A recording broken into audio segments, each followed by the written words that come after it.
A very good morning, everyone. I'm Dr. Shane Jayachandra, first year surgical resident at SLIMS. Today I'm going to take class on acute pancreatitis. First, let's have a look at pancreas. The pancreas is a long, flattened gland in the abdomen that has two functions. So, vital part of the digestive system and the critical controller of blood sugar levels. Anatomy. Pancreas is an elongated retroperitoneal organ. It is 15 to 20 centimeters in length, lies against L1 to L2 vertebra. It lies posterior to the stomach, separated by the lesser sac. Parts of the pancreas. It is divided into head, neck, body, and tail. The head lies in the concavity of duodenum and tail reaches the hilum of the spleen. The posterior surface of the neck of pancreas is related to terminal parts of superior mesenteric vein and beginning of portal vein. Ducts of pancreas. There are two ducts of pancreas. The first one is a major one. It's called this pancreatic duct, duct of Wirsung. The second one is a duct of Santorini, or the accessory pancreatic duct. Ducts of Wirsung is the main pancreatic duct. It begins at the tail of pancreas and runs on the posterior surface of body and neck, body and head of pancreas. It receives numerous tributaries and right angle along its length, having a herringbone pattern. It joins the bile ducts in the wall of the second part of the duodenum to form hepatopancreatic ampulla or ampulla rasa. It opens on the subnets of major duodenal papilla, 8 to 10 centimeters from the pylorus. Duct of Santorini. It is the accessory pancreatic duct. It begins in the lower part of head of pancreas. It opens into the duodenum, minor duodenal papilla, 6 to 8 centimeters from the pylorus. Here's a picture showing the ducts of pancreas. Here you can see the duct of Wirsung, which opens into major duodenal papilla, and the duct of Santorini, which opens into the minor papilla. Blood supply of pancreas. The arterial supply is by pancreatic branches or splenic artery. As you can see here, splenic artery, these branches, arteria pancreatica magna,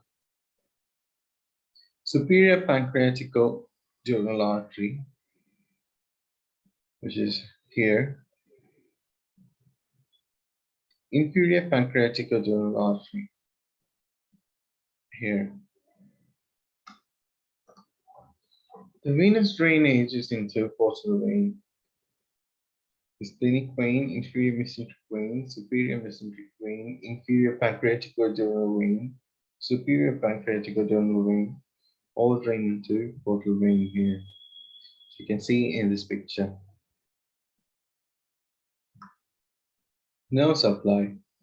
The nerve supply of pancreas is by vagus and sympathetic nerves. Parasympathetic supply is from the vagus. Sympathetic innervation is from the sympathetic nerves. Functions. The pancreas in general has two functions, which is exocrine and endocrine. Exocrine part secretes pancreatic juice, which helps in the digestion of proteins, carbohydrates, and fats. Endocrine part constitutes islets of pancreas, which is distributed more numerous in the tail of pancreas. The islets have alpha cells and beta cells. The beta cells are responsible for for secretion of insulin. The alpha cells secrete glucagon. Now coming to our main topic, acute pancreatitis. Acute pancreatitis is an acute inflammation of gland parenchyma. It is usually reversible with raised pancreatic enzyme levels in blood and urine. It may be first attack or relapsing attack with an apparent normal gland in between. Biliary tract disease is the most common cause of acute pancreatitis. Early phase for 2 weeks, sorry, early phase lasts for 2 weeks with erythematous pancreatitis or sterile necrosis, which carry less mortality. Death here occurs by multi-organ failure. In late phase, after 2 to 3 weeks, pancreatic abscess or infective necrosis can occur.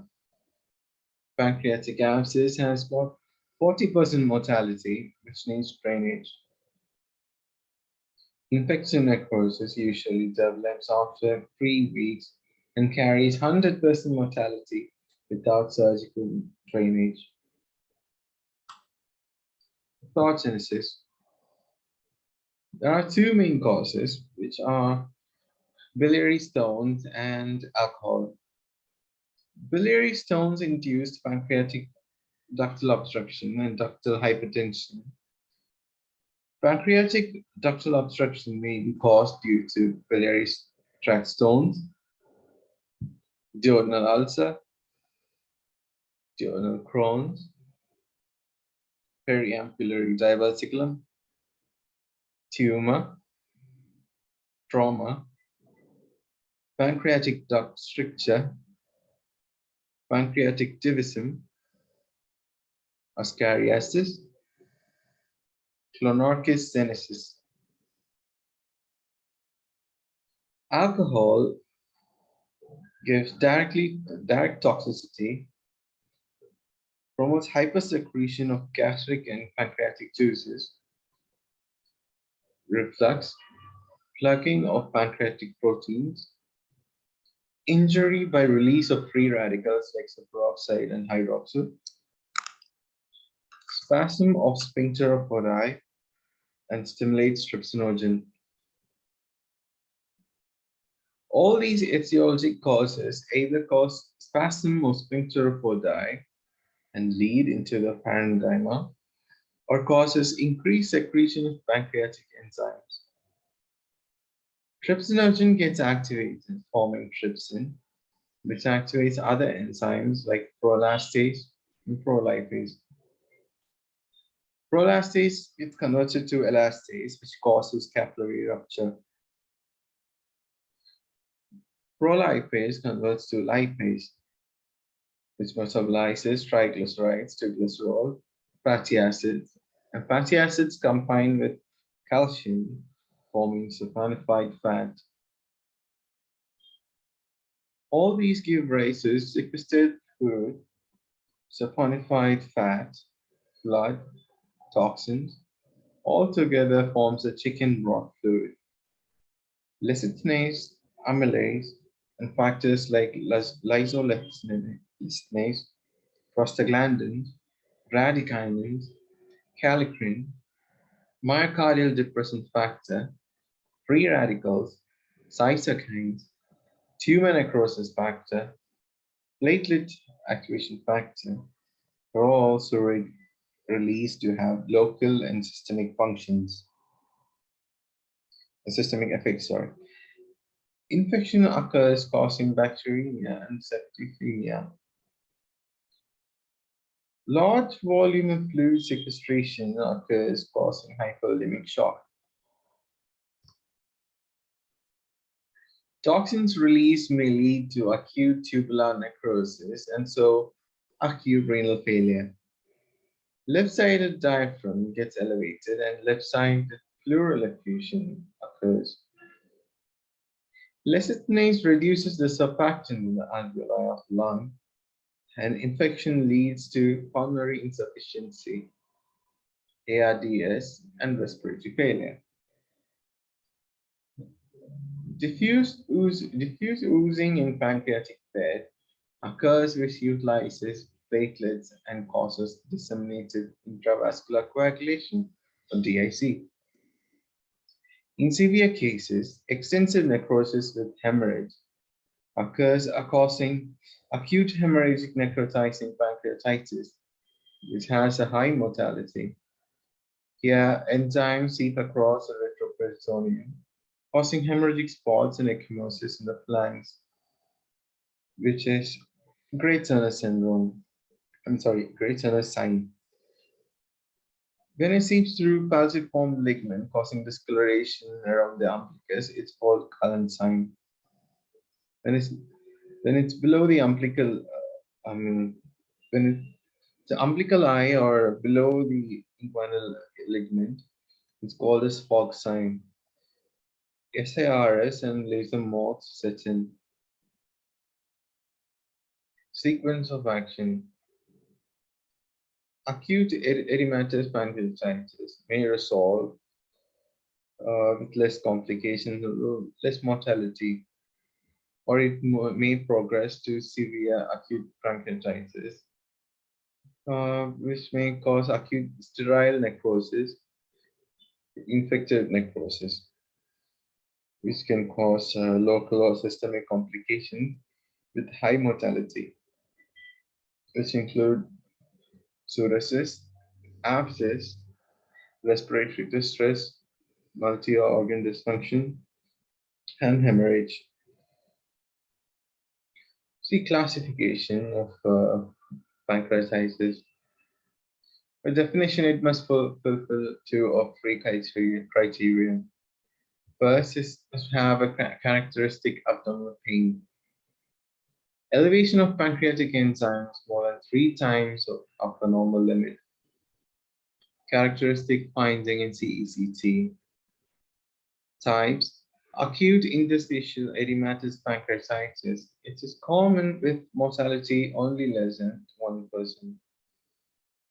Acute necrotizing pancreatitis is around 10% common.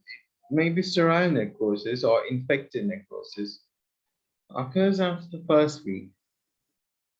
Sterile necrosis has got less than 10% mortality, whereas infected necrosis has got more than 40% mortality. CT guided aspiration, gram staining, and then necrosectomy is the need. Organ failure.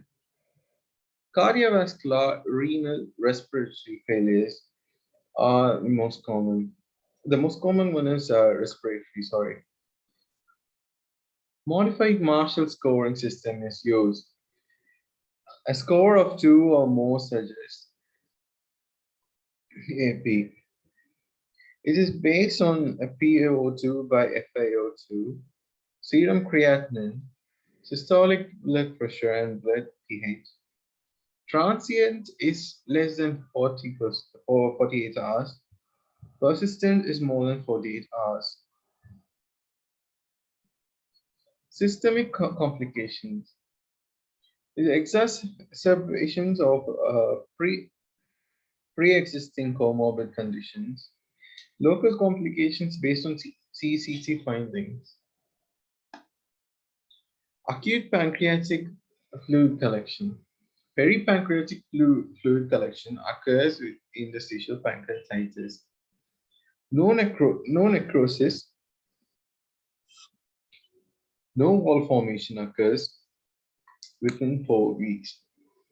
Encapsulated fluid collection with a well-defined inflammatory wall with minimal or no necrosis occurs more than 4 weeks after the onset of interstitial pancreatitis. Acute necrotic collection. Collection containing variable amounts of both fluid and necrosis associated with necrotizing pancreatitis. Ward-off necrosis is a mature encapsulated collection of pancreatic or peripancreatic necrosis with a well-defined wall of necrosis. Severity grading of acute pancreatitis. Mild acute pancreatitis is when there is no organ failure, no local or systemic complications. Moderately severe is when there is organ failure that resolves within 48 hours and local or systemic complications without persistent organ failure. Severe acute pancreatitis is when there is persistent organ failure, which lasts more than 48 hours.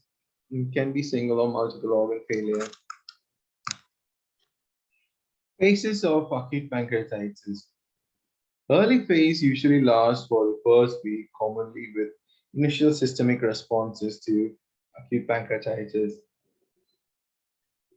Late phase has got a protracted course of many weeks to months, with local complications and organ failure. Systemic inflammatory response syndrome, or SIRS. Core body temperature less than 36 degrees Celsius or more than 38 degrees Celsius. Heart rate more than 90 per minute. Respiratory rate more than 20 per minute. Or PSO2 less than 32 millimeter mercury.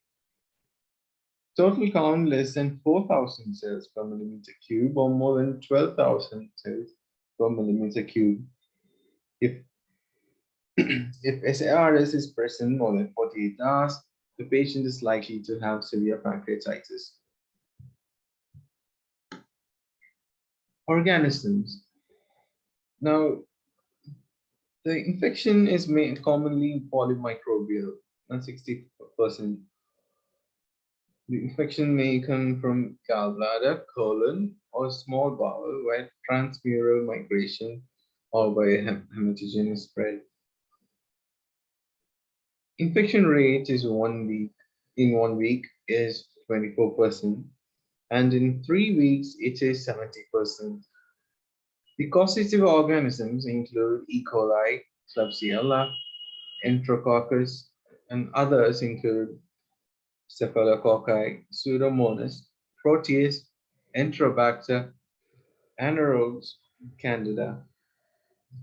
The E. coli contributes to 35% of infection, Klebsiella contributes to 25%, and Enterococcus also contributes to 25%, and the others contribute to 10%.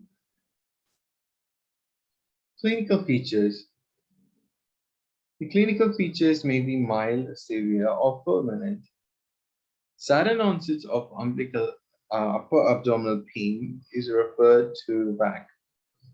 Pain will be severe, agonizing, and refractory. Pain may be relieved or reduced by leaning forward.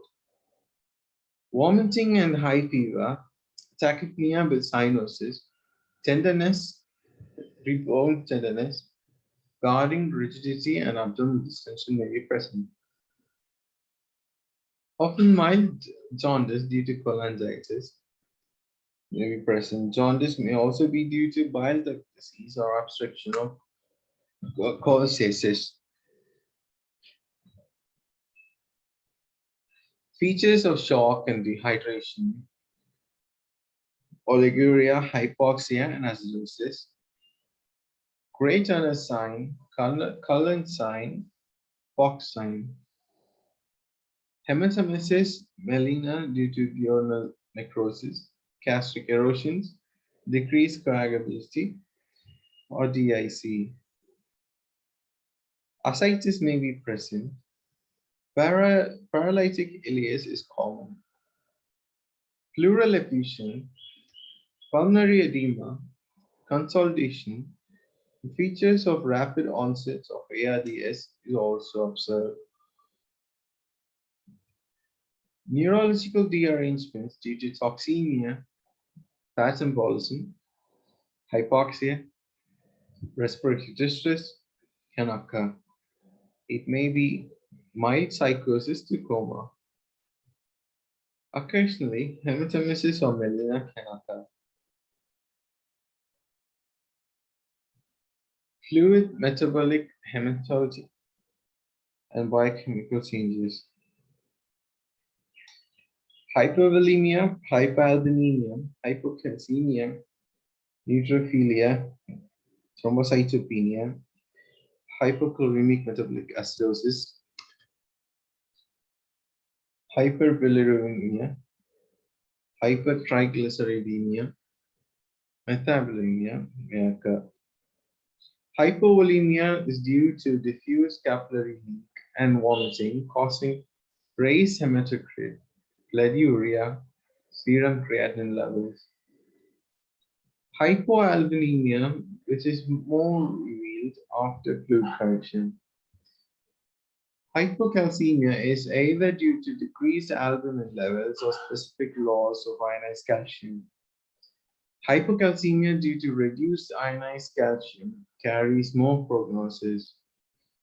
Response of calcium reserve in the bone to PTH is also reduced.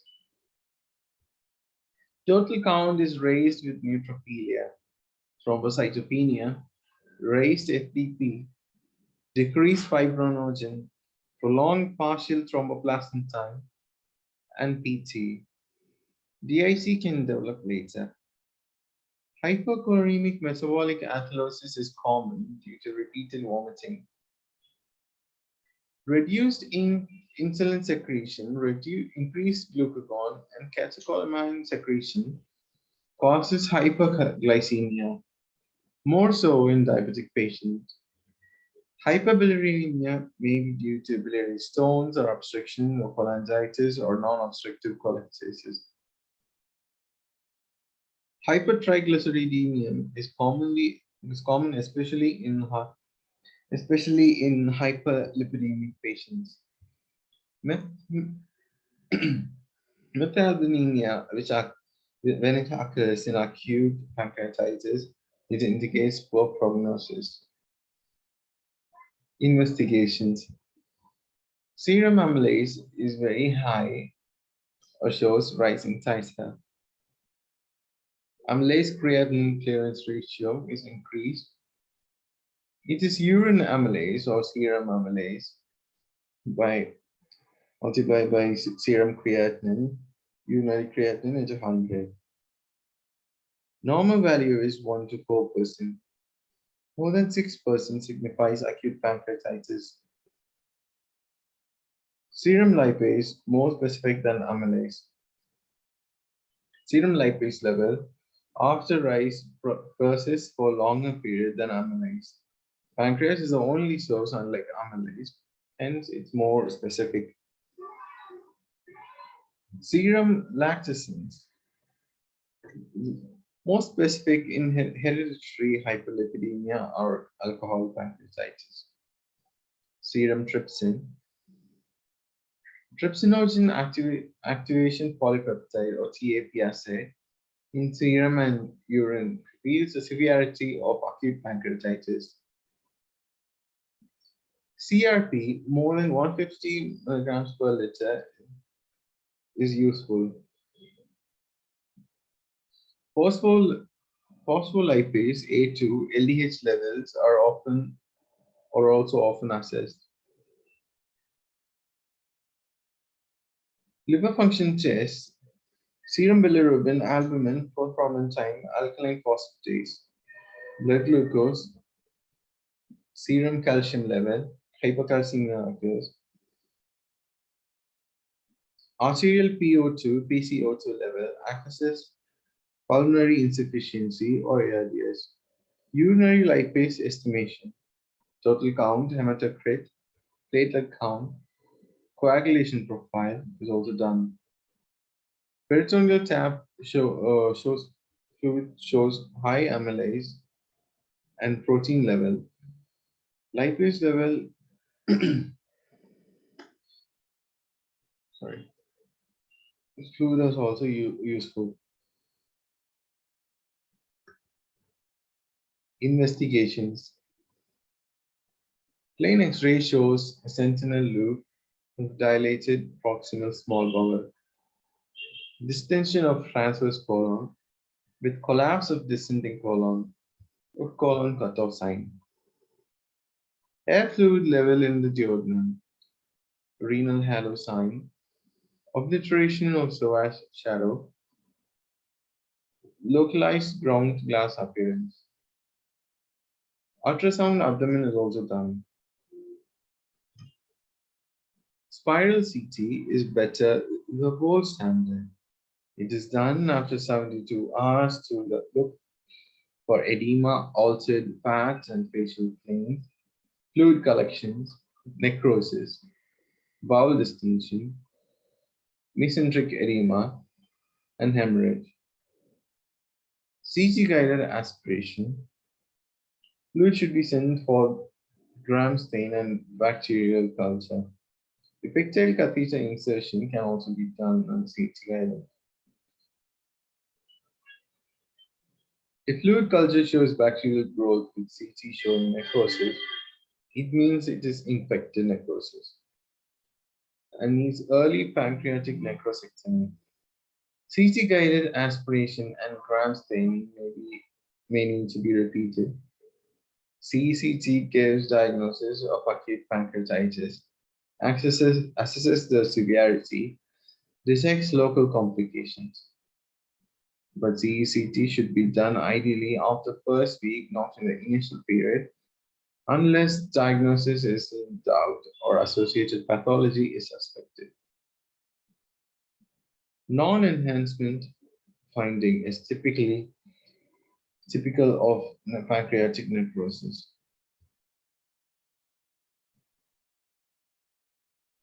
MRI, MRCP should be done at later date.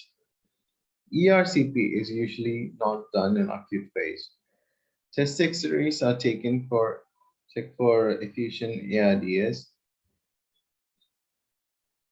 EUS is to see necrosis, calcifications, and to assess CBD. Treatment. There is both conservative management and surgical management. Conservative management. The first rehydration is essential. 25 ml, 250 ml to 400 ml per hour fluid, as there is a lot of fluid sequestration and third space fluid loss. It is done by using ringer lactate, normal saline, dextrose, plasma, and fresh blood transfusion of white cells. Plain relief by pethidine and other analgesics. Morphine is not used as it causes spasm of sphincteropodi. In severe hemorrhagic episodes, fresh frozen plasma and platelet concentrate may be required in anticipation of DIC and hemorrhage. Nasogastric aspiration, urinary catheterization to maintain and monitor urine output, 50 ml hourly. Nasojejunal tube placement for feeding is very useful. Antibiotics like third generation cephalosporins, imipenem, meropenem, cefuroxime are used to reduce anticipated sepsis. Calcium gluconate, 10 ml, 10% IV, 8 hourly, is given as patient will be hypocalcemic. CVP line is essential to monitor for rapid fluid therapy and for total parenteral nutrition using carbohydrate, amino acids, vitamins, essential elements. Ranitidine 50 mg IV 6 hourly or IV omeprazole 40 mg PD is given. IV pantoprazole 80 mg PD to prevent stress ulcers and erosive bleeding. Proper electrolyte management with monitoring is needed. In case of renal failure, hemodialysis is required. Somatostatin or octreotide is often used to reduce pancreatic secretion. Anticholinergics, protease inhibitors, and calcitonin are other agents used. Steroid injection in the initial phase of shock is beneficial. It is also useful in respiratory distress and ARDS. Nasovaginal tube placement and feeding should be started as early as possible once ileus subsides so that it reduces the infection rate. During recovery period, nasogastric feeding or jejunostomy feeding can be undertaken. Repeated calcium estimation, ultrasound examination to see the response is useful. Dopamine or low molecular weight dextran is used to improve renal perfusion. Somatostatin or octreotide to reduce pancreatic secretion is also useful. Surgical management. If the condition of the indications for surgical intervention.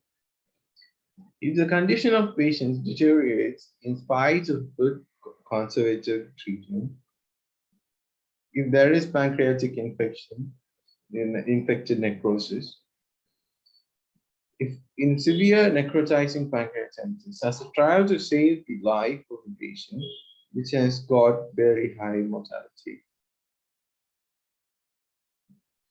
Surgery removes intra and extra pancreatic necrotic materials, pancreatic fluid, and toxins.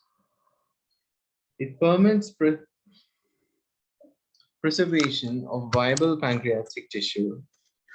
Open surgery is a gold standard for infected pancreatic necrosis. After opening the abdomen, all necrotic tissue, pus, infected fluids, and toxins are removed. 10 to 12 liters of normal saline wash is given. Drainage tubes are placed liberally. Abdomen is closed in layers. Conventional closed method. Necrosectomy, wide debridement, adequate drainage, cholecystectomy, enclosure.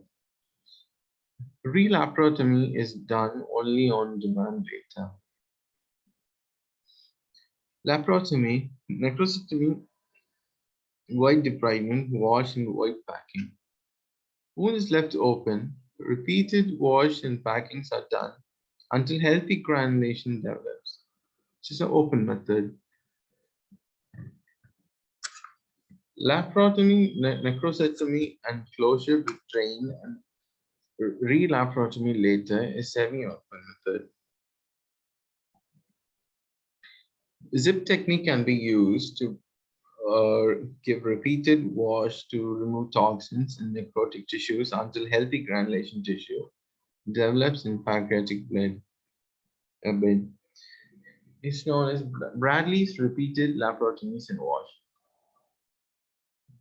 Continuous closed peritoneal lavage of pancreatic bed and Lesazac is done with 10 to 12 liters of normal saline or hyperosmolar potassium-free dialysate fluid 2 liters per hour, using multiple tubes to remove toxic material in the peritoneal cavity or retroperitoneal area until return of fluid becomes clear. Progress lavage. Procedure is done after initial surgical debridement. Extraperitoneal lavage through bilateral flank incisions is also used. But being a blind procedure, it is technically difficult and one may not be sure about the adequacy of procedure. Under laparoscopic visualization, necrosectomy, wash, and drainage can be done. But often it is difficult to create hemoperitoneum in acutely ill patients. But it is increasingly becoming popular. A jejunostomy is often done along with these procedures to have early enteral nutrition. Endoscopic necrosectomy is often done in some centers. Early endoscopic intervention, which is within 48 hours with ERCP, biliary stone removal, and stenting in biliary pancreatitis is done and favored in many centers. Further management is important to prevent recurrence. Gallstone should be dealt by laparoscopic cholecystectomy in 2 weeks after acute attack during the same admission period. Endoscopic sphincterotomy, ERCP, and often stenting may be needed if there are CVD stones. The complications of acute pancreatitis include shock, hypovolemic and septic shock, respiratory failures, and respiratory distress is common in 7 days. Septicemia is common after 7 days. Hypocalcemia, disseminated intravascular coagulation, acute renal failure, pancreatic pleural effusion, pancreatic pseudoaneurysm, pancreatic ascites, colonic stricture, pseudocyst of pancreas, chronic pancreatitis, splenic vein thrombosis, abdominal compartment syndrome, pancreatic endocrine and exocrine insufficiency, as a late sequelae can also occur. Thank you.